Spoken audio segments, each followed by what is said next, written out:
গাধা। হ্যাঁ, ঠিক শুনেছ। নিরীহ, শান্ত এক প্রাণীর নাম, যার কাজই হল অন্যের জন্য হাড় ভাঙা পরিশ্রম করা। শাহিন গ্রামের এক ক্ষুদ্র ব্যবসায়ী। ঘরে বোনা তাঁতের কাপড় বাজারে নিয়ে বিক্রি করত। তারও একটা গাধা ছিল। সেই গাধার পিঠে সকল মাল বহন করত।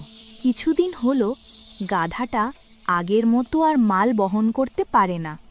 শুকনো ও অসুস্থ হয়ে গেছে। শাহিন তো ভীষণ বিরক্ত। এই তো সেই দিন নদীর পাশ দিয়ে আসার সময় বারবার গাধাটা পড়ে যাচ্ছিল।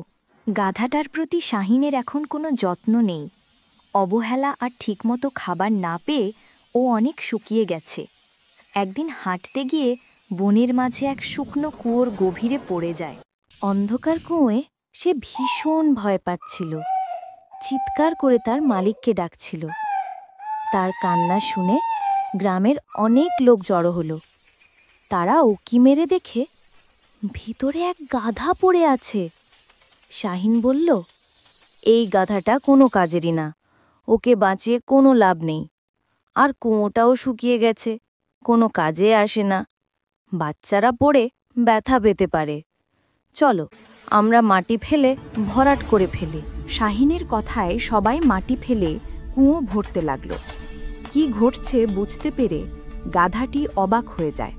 যে মালিকের জন্য সে সারা জীবন হাড়ভাঙা পরিশ্রম করে গেছে, সেই তাকে মারতে চায়।